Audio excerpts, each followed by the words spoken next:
Our top story this morning, University of Montana President Seth Bodnar addressed a special session of the UM Faculty Senate at a packed house in the Music Recital Hall yesterday. The purpose of the meeting was to roll out the recommendations that the University Planning Committee has hammered out to address the reduced budget due to an almost 30% drop in enrollment over the past decade. There is need for change.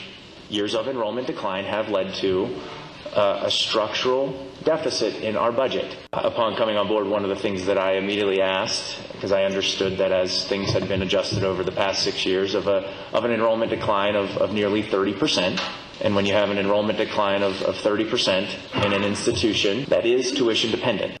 Bodnar began the conversation about program and staff reductions that the committee had recommended. We've, as the UPC, and together with the UPC, we've proposed an initial list of recommendations, 14 broad recommendations. There are 4 administrative recommendations and then 10 academic. The committee recommended replacing 23 department heads with 10 and eliminating 13 programs at 52 full-time equivalent positions over the next 3 years. There was definitely criticism over Bodnar's recommendations.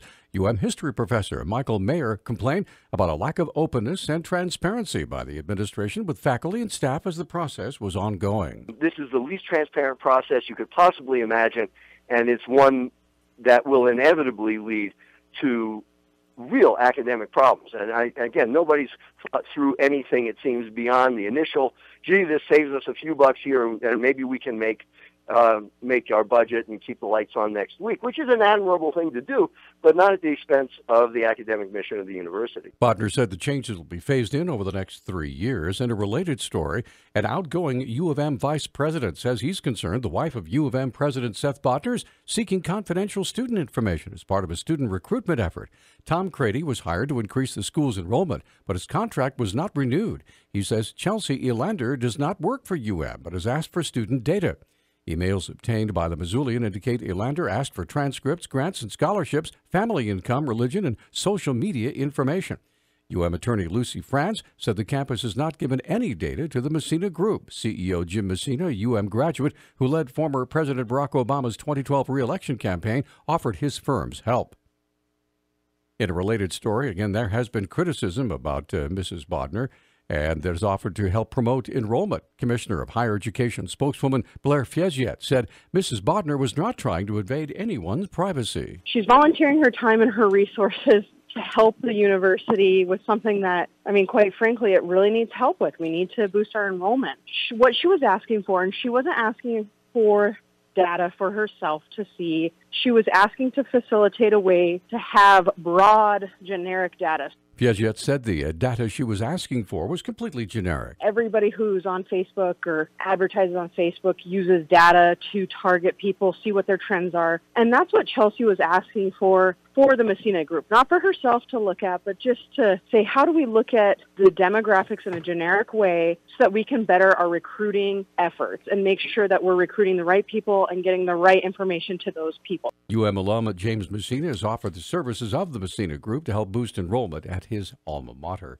Montana Attorney General Tim Fox is praising his doctor and advocating for cancer screenings after he was diagnosed with colon cancer last month. According to Fox, who was on Talkback yesterday, he went to his doctor with symptoms of fatigue and back pain. He recommended some blood tests, and he asked about whether I'd ever had a colonoscopy, and I told him I did. And he said, when are you due for another one? And I said, not for some time. And he said, well, why don't we just go ahead and get one now? They discovered colon cancer, and I had colon surgery on the 29th of March and spent Easter in the hospital. Fox said the discovery of cancer renewed his enthusiasm for his work and helped him to focus on the important things in life like his children and grandchildren. He shows no signs of backing away from his office. I've always been kind of a purpose-driven person, highly motivated, and I love public service. And the good news is that with early detection and great health care, all of the options I had 2 months ago are still viable, and I have a lot to live for. But I also have a lot to do here as Attorney General. I'm not done here yet. Fox said he brought his doctor's clinic a 2-pound box of chocolates from the Parrot Confectionery in Helena as a thank you for recommending an early colonoscopy. Fox is recovering, says he took a 6-mile walk this week. However, he's not finished with treatments yet, as chemotherapy sessions will begin in May. A Lodge Grass woman called police Sunday, hoping they would take her intoxicated 36-year-old grandson to jail where he could sleep it off. Laverne Williamson, Big Bear, told the Billings Gazette that Reuben Stewart was standing in the doorway of her house holding a knife Sunday when a Bureau of Indian Affairs officer shot and killed him.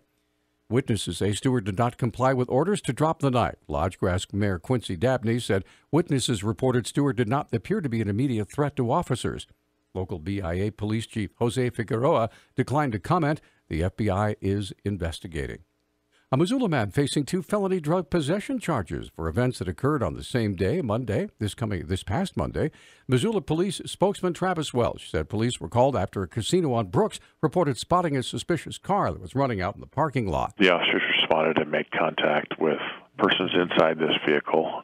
Turned out there were 3 adult males. One was identified and arrested for outstanding warrants. The other 2 were identified and released. However, during the course of their contact and field investigation, the officers developed suspicion that the vehicle contained dangerous drugs. Police seized the vehicle and searched it that afternoon. The search was carried out per that warrant, where other dangerous drugs were located, and probable cause was developed for the arrest of another male who was identified as Bradley Lane.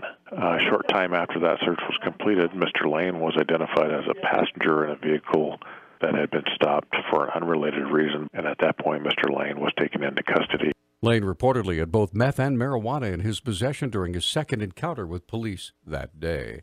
And one of the 4 cities in Pearl Jam's North American tour this summer will be Missoula, Montana. Well, of course it would. We know why. The part-time home of bassist Jeff Ament. The politically active band has dubbed the sold-out August 13 concert Rock to Vote. Plans to give a portion of its proceeds to 4 Montana organizations that support youth and Native American voting, land conservation, and women's health. Ament told the Associated Press yesterday he's been inspired by the national youth movement led by survivors of the high school shooting in Parkland, Florida. It's the 3rd time the pioneering grunge rock band has played in Montana when Ament's childhood friend, Senator John Tester, is up for election. Pearl Jam will also play 2 shows each in Seattle, Chicago, and Boston this summer. Good luck getting tickets. All right, News Talk time now is 6:13. Newstalk, KGVO. Missoula's official weather station. Partly sunny skies today with our high temperatures in the low 50s. Winds will be fairly light at 3 to 6 miles per hour. Tonight, mostly cloudy. Overnight low temperature will drop to the freezing mark. I'm meteorologist Brooke Foster for Missoula's KECI 13.